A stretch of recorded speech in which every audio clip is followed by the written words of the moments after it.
jika warna bendera Indonesia memiliki kemiripan dengan beberapa negara lainnya. Tapi, apa jadinya jika yang mirip justru DNA hingga kehidupan mereka sehari-hari? Dan di sini kita pasti penasaran tentang fakta unik ini. Dan di sini mari kita bahas fakta unik yang sangat menarik. Yang pertama kali ini, di posisi pertama, ada Madagaskar. Siapa yang menyangka jika Madagaskar ternyata memiliki kemiripan dengan Indonesia? Mungkin ini terdengar sedikit lucu, mengingat jarak antara negara ini berada jauh dan terletak di pesisir timur Afrika. Tapi faktanya, ditemukan kecocokan antara DNA orang Indonesia dan Madagaskar. Jadi bisa dipastikan, nenek moyang orang Madagaskar sebenarnya berasal dari Indonesia. Dari segi fisik pun, orang Madagaskar tidak sama sekali memiliki kemiripan dengan orang Afrika, tetapi sangat mirip dengan orang Indonesia. Bahkan, kemiripan ini sudah dibuktikan dengan sebuah riset yang dilakukan oleh Massey University dan menemukan fakta unik jika DNA mereka benar-benar cocok dengan orang Indonesia. Lantas bagaimana hal ini bisa terjadi? Kisah ini berawal dari perjalanan yang dilakukan oleh orang-orang Indonesia ke Madagaskar. Di masa lalu, sebanyak 30 perempuan Indonesia mendarat ke pulau ini dan membentuk sebuah koloni baru yang akhirnya berkembang menjadi koloni yang mereka sebut Malagasy. Meski tidak diketahui pasti dari suku mana mereka berasal, tapi saat berkunjung ke sana, kalian akan dibuat tercengang dengan familiarnya kehidupan orang Indonesia yang lazim mereka jalani. Misalnya, dengan makanan khas, tempat tinggal, hingga bahasa yang mereka pakai sehari-hari.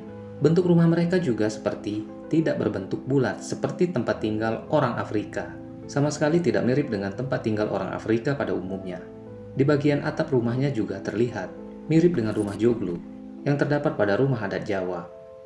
Sebelum agama Katolik masuk, mereka bahkan membangun rumah dan tempat ibadah. Tempat ibadah mereka pun menghadap ke Indonesia, karena hal ini dianggap sebagai bentuk penghargaan mereka kepada negara nenek moyangnya. Nah, jika orang-orang Madagaskar memiliki kemiripan dari segi fisik dengan orang Indonesia, lain kisah dengan negara Monaco. Negara Monaco justru memiliki kemiripan bendera dengan Indonesia. Mungkin sudah jadi hal yang lazim diketahui oleh kita semua jika bendera Monaco benar-benar mirip dengan bendera Indonesia. Dan sekilas, memang tidak ada perbedaan antara bendera kedua negara ini. Dan juga, kedua negara ini memiliki jarak sekitar 11.385 km. Meski sempat diwarnai perdebatan soal siapa yang mau mengalah soal warna bendera, namun di sini, baik Indonesia dan Monaco akhirnya sama-sama setuju jika warna bendera keduanya sama. Lagi pula apabila diperhatikan dari sisi sejarah dan latar belakang bendera Indonesia dan Monaco cukup jauh berbeda. Bendera Monaco memang lebih dulu diresmikan Monaco.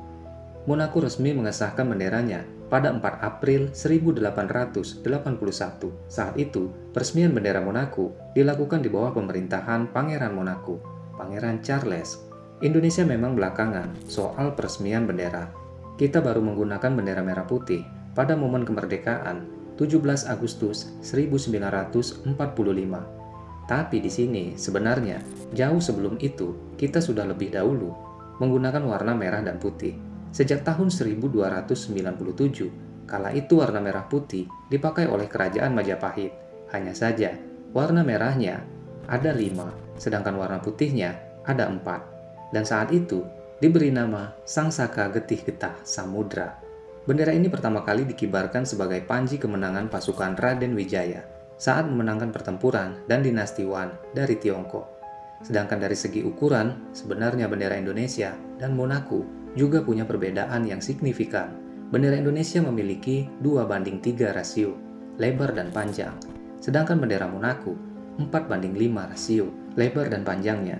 Jadi dari segi ukuran bendera Monaco jauh lebih besar dibanding bendera Indonesia. Selanjutnya ada Pulau Natal. Sesuai dengan namanya, Pulau Natal. Satu ini diambil saat perayaan Natal. Tapi siapa sangka mayoritas penduduk Pulau Natal atau yang lebih dikenal dengan nama Christmas Island ini mayoritas memeluk agama Islam. Nah, di sini memiliki fakta yang sangat unik. Agama Islam ini dibawa oleh penduduk Pulau Natal di masa lalu, yang mayoritas dilakukan oleh orang-orang Melayu yang berimigrasi dan menetap di sana. Mereka juga memiliki kemiripan fisik dengan orang Indonesia, karena dihuni oleh orang-orang Indonesia dari suku Jawa. Karena wilayah Pulau Natal dengan Pulau Jawa memang sangat dekat, dan hanya terpaut 500 km saja. Pulau seluas 135 km dan memiliki lebih dari 1.800 jiwa penduduk. Tapi, meski berdekatan secara geografis dengan Pulau Jawa, Pulau Natal berada di bawah kekuasaan Australia. Sempat menjadi pulau yang terisolir dari dunia luar. Kini Pulau Natal juga memiliki bandara internasional yang bisa dipakai saat kamu ingin berkunjung ke sini. Dan jika kalian ingin berkunjung ke sini, hanya butuh 1,5 jam saja untuk sampai ke Pulau Natal jika berangkat dari Bandara Soekarno-Hatta di Jakarta. Nah, selain fakta soal penduduk keturunan Indonesia, Pulau Natal juga memukau karena keindahan pantai dan lautnya. Di beberapa musim juga akan ditemui keindahan lain dari segi flora dan faunanya. Misalnya saja, ribuan kepiting merah yang berimigrasi di pulau ini. Saat akhir bulan November hingga bulan Desember, Pulau Natal akan menjadi tempat migrasi kepiting merah terbesar di dunia. Nah, di sini seperti Pulau Natal, Kaledonia juga mayoritas dihuni oleh orang-orang dari suku Jawa yang merantau dan menetap di sana. Negara yang baru mencapai referendumnya di tahun 2021 silam ini. Di sini ia memiliki luas wilayah mencapai 18.275 km persegi dan memiliki lebih dari 271.407 jiwa penduduk. Namun sebagian penduduk Kaledonia justru merupakan orang-orang dari keturunan Jawa.